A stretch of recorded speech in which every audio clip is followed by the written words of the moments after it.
After being early season favourites, a drop off in form has seen the Flakers drop down to 5th position.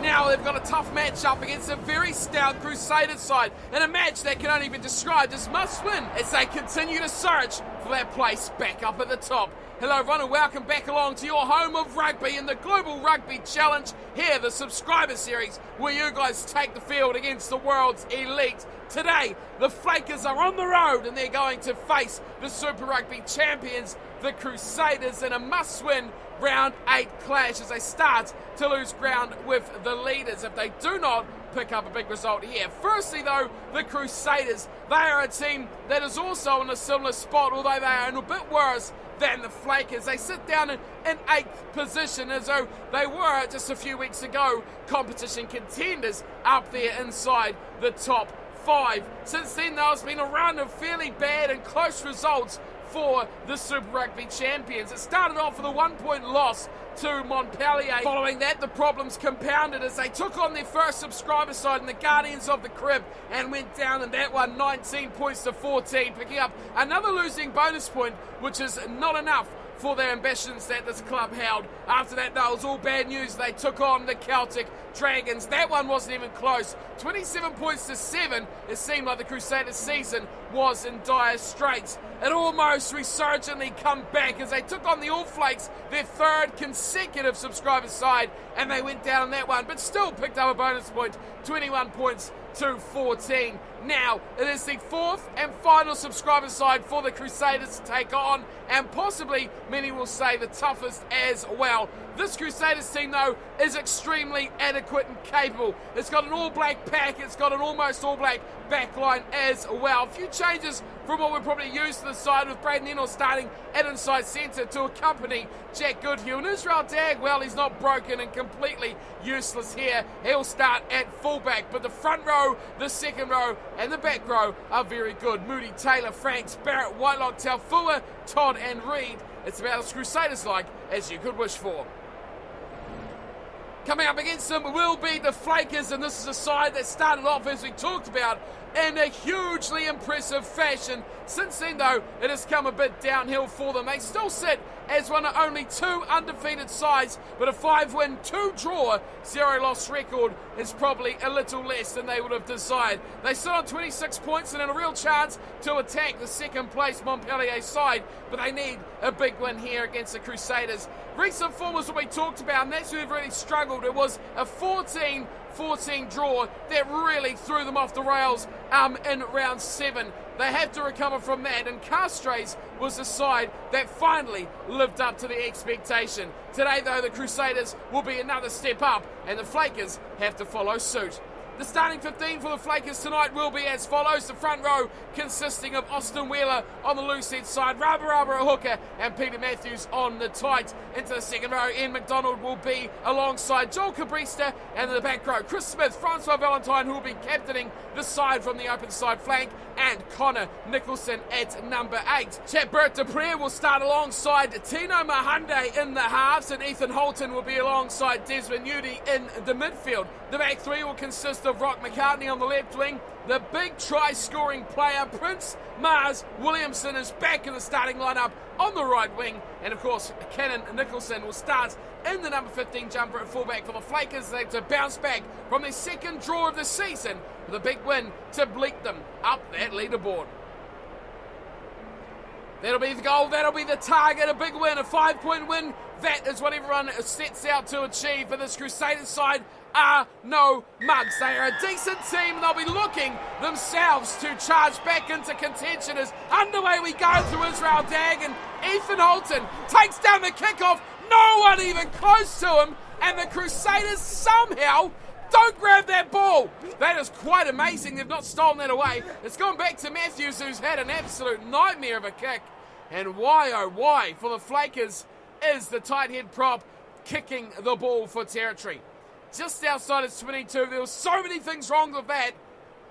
And they're going to pay the price here as they've given away a line out, and Cody Taylor will throw in to the front to Scott Barrett, and they thread it through the back line, and it goes out to midfield, and then pops it back inside in a nice little play. Mataele was up there in midfield as well, looking to inject himself into the back line, as here is a little sneaky run from Reed, and Eno again involved in it. Franks gets it outside, and it's Barrett who's held out here from the line out, and Nicholson comes in from fullback to cover.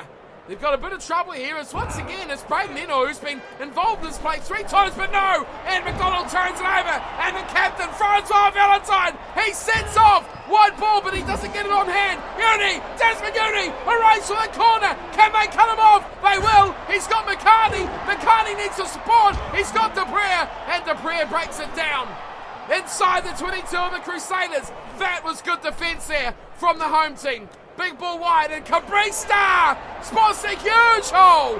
Back beside the breakdown, he runs straight to it. But the Crusaders, they may shut this out.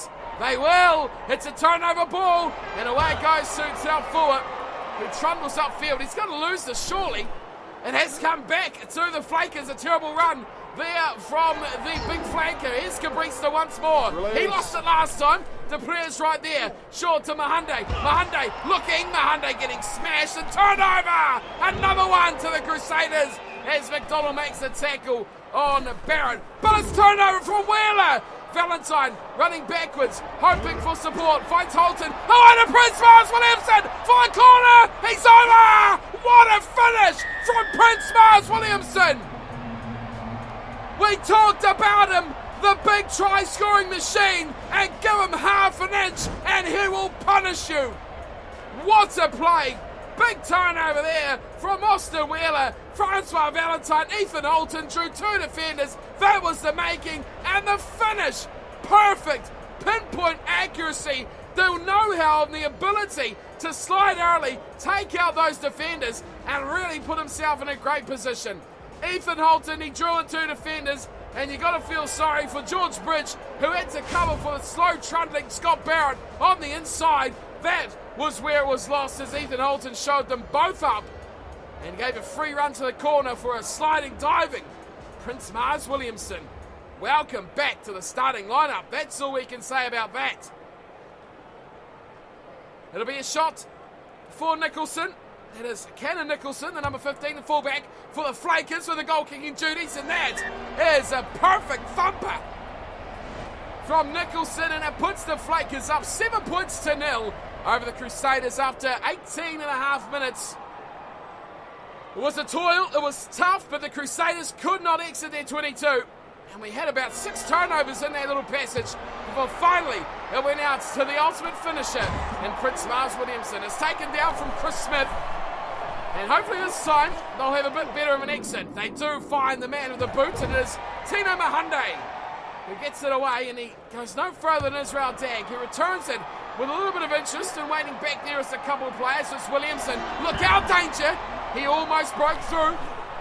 Just outside his 22, they set it up again. This time it goes back to Ethan Holton, who's going to resume the kicking duel, and he gets it away slightly from Dag, who has to take it on the bounce. He takes on McCartney. Oh, he beat him too with a pass to Mataele, who was forward. And that is where the disappointment breaks down. We'll see it there. Well, we don't even see it. Bryn Hall got the pass, the second pass afterwards, and was the one who was getting blamed. Set. Scott back down for the Flakers, and Deprere feeds, but oh, big shove from this big Crusaders pack. This is their strength. This is their bread and butter. This is what they do easy. And it's a turnover. Bryn Hall skips out too and goes straight out to Goodhue, who gives it off to Bridge, who's kicked this over the head of Williamson, who will watch it dribble over the touchline. I don't know about that, Jack. Not the greatest play in his book. Oh, it's Bridge who did the kick. Goodhue set it up. But George Bridge looking to play that territorial game. One-on-one with Williamson, and he didn't really back himself. Deprere, though, gets it in the back, and Mahunde takes on the first line. Not his best play at all. We've hardly seen Mo'unga defend in that channel at all. Holton, the way to Uni. Uni's through again. He offloads. It's a dangerous one! And it's almost an intercept try for Mataele. But a desperate tackle has just pulled him down. Here's a pick and go from Cody Taylor. Finds no success. Oh, there's Mwanga, and how quickly he puts into room Mataili, and he's put into touch. A great tackle there. McCartney really had to get his gas wheels on there. He got beaten by the ball, and it put Mataili into the corner, but the good defensive work from McCartney and coming across to Nicholson shut him down in the corner. Here's Mahunde, and he's gonna, oh, he was looking for the kick, but he sideswiped. A good tackle there from Matt Todd. Wheeler knows one way, and that is forward. He gets those wheels rolling and sets it up on the 22. Deprere, he's got it, and Mahunde gets the ball from him, and they're going to, again, look for the sidelines, and they get it away just from Dag, who takes it well. No, he doesn't! I thought he had done a great piece of work, but he's put a foot on the touchline as he tried to slow himself down, and that will be a turnover ball back to the Flakers. And it goes, and it's not straight. Rubber with the error, and Deprere, well, he was off for a bit of a scamper there, wasn't he? Mistake from the Flakers hooker, and with just seconds remaining. Crouch. Oh, they've opted for a scrum. Bind. This is very interesting from the Crusaders, and why wouldn't they too? I don't blame them at all, because they dominated the last scrum. And as halftime goes, they've done it again. Big shove from this Crusaders pack. Hall misses out everyone once more. Goes back to Braden Eno, who's kicked. I mean, Mwanga is not taking any ball from first receiver here at all. It's Prince Mars Williamson who, oh, he tries to take on the defender. He is in a world of trouble. This is bad for the Flakers. Should have kicked it out. Now, another Dale cut-out pass. Oh, and a Bridge. Bridge on the line. Bridge will score. Oh, it's disaster for the Flakers. And George Bridge will score the opening try for the Crusaders.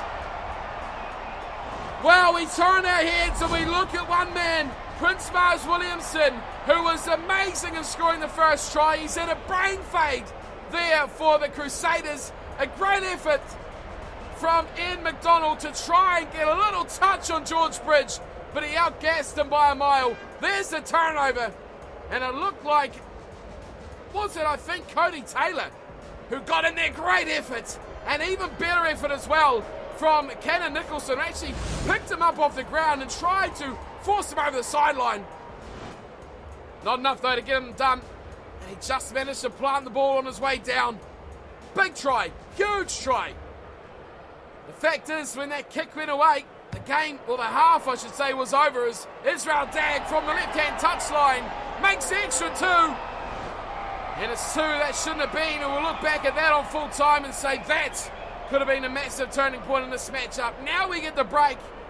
And I'm sure there'll be a few words to Mr. Williamson about maybe he should have kicked that out. He was looking for something brilliant. He was looking for something of absolute solo brilliance, but it wasn't there. It wasn't for the taking. No one was in support. And as you saw, it quickly went pear-shaped. Let's take a look at the stats. It's all tied up now.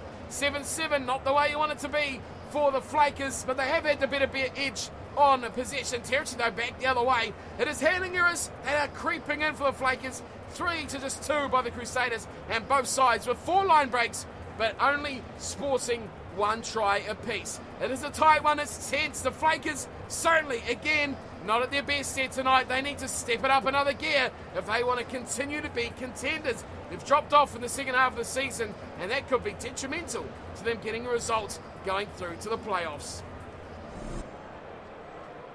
Big though for the Crusaders as they sit right on the brink of missing out on those playoffs. So if they do not continue some good form, we could see the end of the Crusaders as well. Tina Mahunde's got the ball on halfway and he gets us back underway with a deep kick. And Williamson is flying. He's not happy. Look at that effort from Williamson. Release. Straight off the whistle, he is absolutely hammering it. Heavily involved as now they come wide, and it's this time Goodhue fires a big ball out to Todd. Todd gets a nicely out to Mataili. Back inside to Todd. This is good work as well by the Crusaders. Here's the support by Reid. Reid is trundling away. Reid's going to go for the corner. No, he passes left side. Big chance now for Eno. Eno support on his left. Gets it away. Oh, inside ball from Goodhue. Back to the forward scan. Whitelock gets it to Taufua. Back it goes to Taylor. Nice. My word, what a start by the Crusaders. Keep up with that if you can. Here's Moody. Moody smashed. Good tackle there on him. Flakers try to turn it over. This could be a lead for the Crusaders beckoning. Todd goes through. Release. And they quickly wrap him up, but not quick enough. Bryn Hall with a little grubber kick through, which was a dead play. Dead play from the scrum half. I let off there for the Flakers. They certainly weren't dominating that facet of the game. Straight off the kickoff, the Crusaders stepped it up another gear. Now they've got to be careful, the Flakers, because this one could very quickly get out of their control. Mahande's back on the ball, and he's lost a few metres. He's back on his 22. That's a glorious kick as well. Israel Dag grabs it in. Left side looking to attack. What a tackle! Oh, my word! Cannon Nicholson. Wow. He's been shot out of a cannon, hasn't he? And he absolutely decimated George Bridge close to the sidelines and pummeled him. Lineouts. Flakers, who now step it up themselves. Here's Mahande, looking to his left side, gets it to Holton. Holton throws it. Valentine, this is better from them. Peter Matthews, support on left side. Desmond Uni, he's not rampant, but he's strong, and he is a good finisher of the ball. That is a well-worked Flakers try. Straight off the era, straight on the left side. Numbers game always pays off. Desmond Uni grabs a rare try for the big inside centre. No, he's outside centre today. A big centre regardless. Desmond Uni, great work from him. No one in front of him. We saw him with a lot of space earlier. Didn't have the wheels to get away. Ethan Holton certainly created that space by taking out 3 defenders. And then Peter Matthews off to Uni. And a good finisher. He's got the reliable traits, doesn't he? He's a bit like a Ryan Crotty. He can catch, he can pass, and he can elude defenders as well. Not the quickest in the world, but that is always not the only thing you need to score tries. Uni with a real breaker after it looked like the Crusaders would take the lead. And they've come back the other way and put one straight through the heart of the Crusaders. It is 12-7, kick to come, which is over. And 14-7 becomes a score. This man on screen now, he started it all with a huge tackle on George Bridge. They created the turnover, gave him a set piece. And then Ethan Holton, certainly one worth watching out. He's a danger. Back underway we go. Israel Dag goes short, and Chris Smith drags it in nicely. Ball's there for the Flakers if they want it. And it's going to be Dupree who box kicks it, looking for the touchline. Williamson is offside. Well, he don't get away with that. Prince Mars Williamson. Here's Barron giving it away to Todd. Advantage is over already. Wow, that's a surprise. Advantage. An amount advantage for a forward pass, so double mistake there. One by the Flakers. They played out advantage, the Crusaders.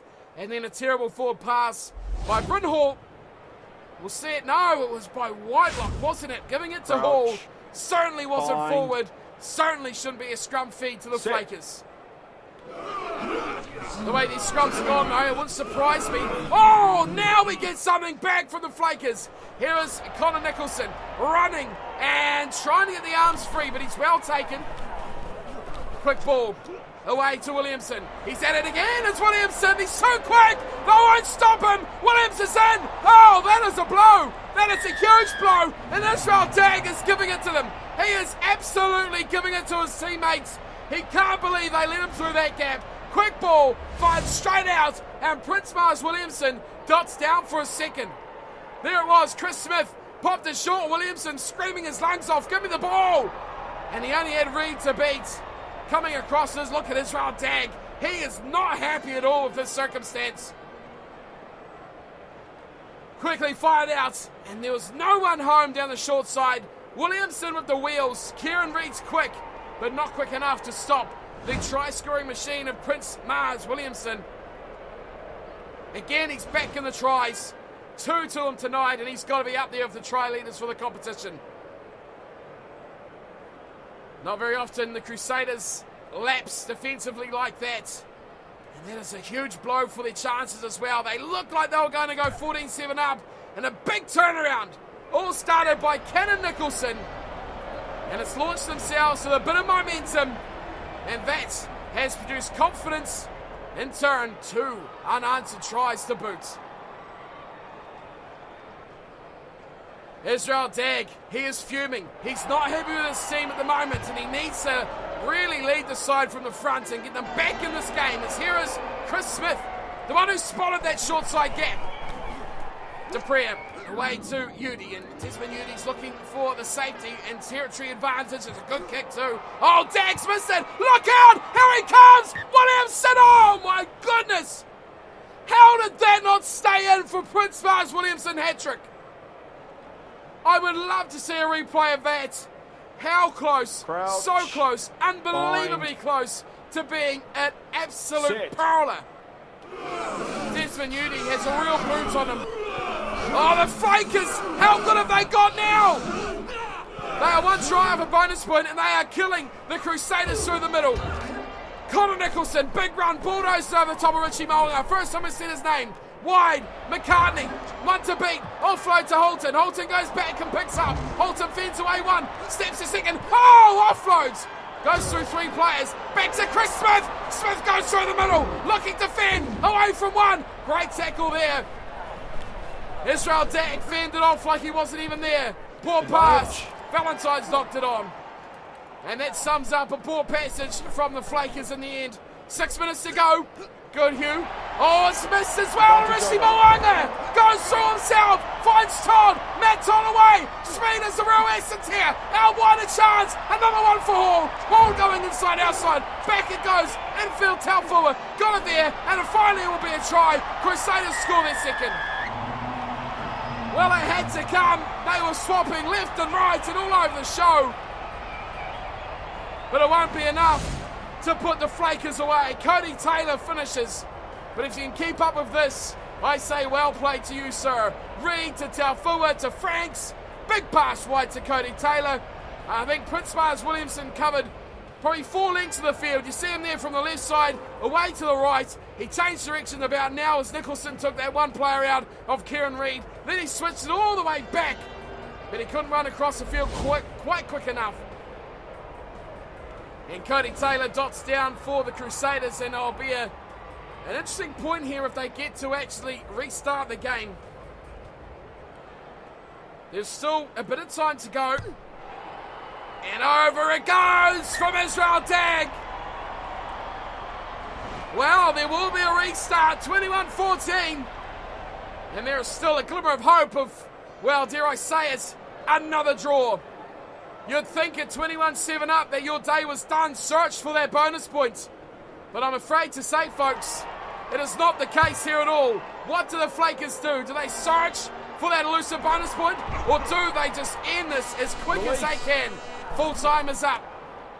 And Taylor has to go himself. Gets through one. He could be turned here, but no. Connor Nicholson couldn't get him over. Moanga is a good ball away to Taufua. They quickly shift to Goodhue. Out to Mataili again. And Ethan Holton equal to it. Police. And looking for that turnover. Can't come their way. Goodhue, no way through that short side play. Moody, oh, there's room here, and it's again Todd. Todd away from Moody. He's really been outpaced there. Turnover! Williamson does it!